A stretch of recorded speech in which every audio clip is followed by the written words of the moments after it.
gurbaa kana baatii ramadaanaa guutuu jala deemaa turre.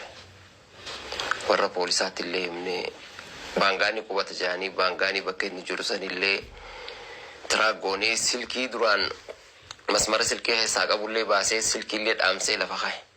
Warri poolisaa waliin gaddeenyee gizee hedduu waliin haasoyne nama keessaniitti bilbilu jira namni kun waan kana dalage dhiisaan hundaan torbaanuma dabre kana keessan dhufanii jechuu ofisatti.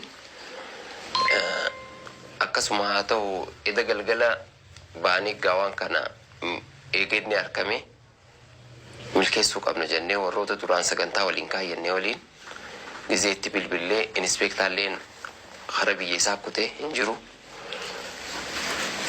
Khaanilleen hin turre namoota poolisaa nu godhanii namoonni poolisaa sanii waliin Orrumaa police station dheeyne achi riipoorti goonee haareetti warroota san fudhanne halkan guutuu ijoollee kimaayikoo jirtu amma kiroobankii jirtu waliin taanee gurbaa san baasnee harka mootummaa kannine jechuu warri mootummaa qabanii amma harkaa qaban. Awaanjuu shennaa sirra guddaa haasa'ee jira. Amma katanirra wanni haasa'uu barbaadu wanni akkanaa gizee hedduu uumamtee turte. Namoonni tarkaanfii fudhatee hin jiru.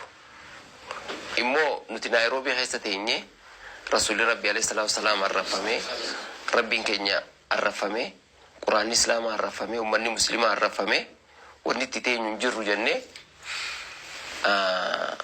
halkan shennaa siree waan jeen arra guyyaa ciisanii miti shahida taanaa ka'ee gabbee hin jeen mudawwar firraa yaasne. Bakki isin amma agartan kun bakka namtichi qotaan nabiyyi keenya alayhi salaatu wasalaam akkasuma ilaahi keenya itti arrabsaa ture ummata muslimaa hunda garaa gubee soomanaan suggaara nu kaasaa ture sen alhamdulillah fadlillahi arraantana kunoo bakka sanitti argamne ijoollee shabaabaatii wajjiin kunoo seera jala wajjine jirra hidhamee arraman hidhaa jira bakki namarraa isin dubbachaa jiru kun bakka namtichi fokkotaan sun liivii taa'ee irraa dabarsaa ture sen alhamdulillah harka keenya seenee jira. Isarraa namni hundi addunyaarra jiru haganaa amantaa muslimaa arrabsuudhaaf qophiirra jirullee fakkeenya akka fudhatu abdii qabna. Waan hafe bal'inaan inshallah miidiyaa irratti gabaasa keessanii dhiyeessinu ta'a. Obboleessa keenya Saaladdiin isaa wajjin taaneeti akkasuma ijoollee teenya Ustaaz Aliifaa warra garee shaadaatirra shabaabban araarsoo maahirii mucaa kana fa'aa meetti qaba obboleessa keenya tokko asitti. Maskoota isaa cabsee? Hanga daawwitii cabsee aarii oduu fi isaa gurbaa kana dhahuudhaa fi butti harkisaa kun akkanatti mucaa kanaas inshallah yeroo gabaabduu keessatti intarneetii deebinu ta'a. Amma gaasumaanin garaa obboleessa keenya Saaladdiinis dabarsaa Saaladdiin hoottuu uummata muslimaatiin nu harka seene alhamdulillah. Kun ta'isaatii. Assalamu alaikum warahmatullahi wabarakatuh. Salahaddin Idris Rangani Charmana. Gurbaa kana Rasuula Rabbi alayhi salaatu wasalaam Quraana arrabsu ture Rabbi arrabsu ture. Baatii guutuu jala deemnee arraantan halkan irra za'a torbatti kiroobankii ijoollee kiroobankii takkaa wajjin qabne akkasuma amma isteeshina keenyaatti gad dhufne organamallee karaa erbeez karaa isteeshina keenyaa gad deebisnaa jechuudha.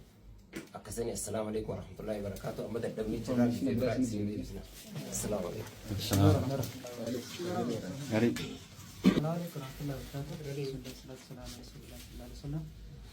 Bakki amma jirru kuni akkuma obbolaan kiyyaan bakka gurbaan istaayee ergamaa rabbiitii fi akkasuma rabbiif quraan islaamummaa arrabsaa xiqqeessaa ture salawaatu rabbi salaam alayhi. Amma kun fedha rabbiitiin to'annoo hordoffii gartee takalee miidiyaa irratti poostii godhan namoonni eeruu nu kannanii har'a isa qabnee mana seeraatti dhiyeessine mana isaa jirra mana isaa keessaa ammaan tana inshaallah borummoo itti deebine keezii irratti bannee inshallah akka inni seera jala oolfamu akka murteen itti murteen godhuudhaaf jirra inshallah alhamdulillah summa alhamdulillah musliimoonni gammada Fofoofadhu nu yaasii jeen yaani akkasitti achi dheeyinee maahirillee mootaraan achirraa nu dhufe mucaa ajaa'ibaati mucuma Naayiroobii tana guddate akkuma hayya Naayiroobii guddate khaanee bakka san nu geessinee dheeyinee gurbaa mana cufatee iyyuu ture laayifillee nooraabuu ture nama bakka san irratti wareegama kannee jira jechuu harki isaa mastaawatii muraaya dirishaadhaa jechuuf foddaadhaa cabsee harki isaa ciramee jira jechuu ijoollee tana keessa gammachuu waan goonuu hin beeknuti nuti har'aan tana gurbaa kana nu qabamuun isaa nu gammachuu warra Naayiroobiidhaa ummata addunyaatiif fakkii ta'uu danda'u qaban. Fakkii ta'uu danda'u qaban. Ummanni addunyaallee nurra laalachuu qabaa jechuudha. Namni qaama seeraatii walii yoo wal ta'e waan takka godhu akka danda'u nurra laalachuu qaban. Gizee hedduu Rasuulli Rabbi alayhi salaatu salaam arrafama. Gizee hedduu Rabbiin arrafama. Gizee hedduu Quraanni gubama. Gizee hedduu Quraana irra deemama. Wanni kun hundi gizee Facebook kanarra galakkisan sheer godhaa jaanii namni keenya sheer godha. Sheer godhuun san badiidhaan akka mataa hayyaatti. Maaliif jennaan badii bal'isaa jiraa jechuun namni sheer godhu san nama biraatiin hin geejjee. Maaliif jennaan tokko balleesse atilleen kaatee gizee itti daatee kabiraatiin geessaa jechuu. Wanni kun bal'isaa deemtaa jechuu. Tarkaanfiin fudhatamtee hin jirtu. Amma dheengadda Minisootaatti namtichi kiristaanaa haan quraanaan gubajee gizee dhufe ummannummaan kiristaanaa namticha san cafaqanii quraana isaa Rabbi eeggata diinaa isaa Rabbi eeggata. Immoo nuti yoo teenyeetii isaa eeggata jennee taa'uu hin qabu. Yeroo takkallee awwaniin jechuu barbaade bakka tanarratti namni bakka inni waan kun ga'e irratti hara mootummaatiin addunyaa tanarratti riipoorti godhee waan takka tarkaanfii fudhachuu akka danda'u warra Naayiroobii miskiina baqataa kanarratti ilaallachuu qaba. Baqataa kanarratti ilaallachuu qaba. Maaliif jennaan namni mootummaadhaan yoo walii galee seeraan yoo deemte wanni feetisiif taati. Yoo seeraan hin deeminii usteetuma haruma miidiyaa irra baatee lallabdu taate atilleen fuloora kee guddifachuu jirta malee diinaa Rabbiitiif hin dhaabbanne oggaasan. Diinaaf hin dhaabbanne yoo diinaadhaaf namni dhaabbate mootummaadhaa wajjin walii galee tarkaanfii fudhachuu danda'u qaba. Obboleeyyan keenya haa kiristaanaatis ergaa ariifachiisaa waa'ee miliyoon dirribaatii wal qabatee jechuudha. Gurbaa san eda halkan irraa za'aa torbatti poolisoonni dhaqanii mana isaa tarkaanfii irra fudhatanii turanii nuti gaa eeruu nu kannameen bakka inni jiruu fi kan agarsiisnee waajjira duraan san dura yeroo dheeraadhaaf isaan biratti riippoortii waan goonee turreef bakki inni jiru akkuma dhagahameen poolisoonni deemanii mana isaa dhaqanii achirraa fuudhanii gara waajjiraatiin deemanii turanii jechuudha. Duuba gurbaa kana wanta kaan irraa isinii mufadha. Gaafa biyya jirus amantaa fi amantaa walitti buusu ture. Shororkeessaa jechuun waan safuu hawaasaa cabsu hedduu dalagu ture. Eegaas dhufe guutuu akka musliimeef hin jee amantaa kiristaanaa arrabsu ture. Amma sanillee irraa deemuu diddee amantaa kiristaanaatii fi kiristaanaatillee waliin naqeetii beenteef ortodoksii jee arrabsu ture. Amma deebi'eetii sun hundi irraa deemuu dinnaan gara amantaa islaamaatiin dhufee Nabi Muhammadii fi Qur'aanaa fi Allah arrabsuu eegale.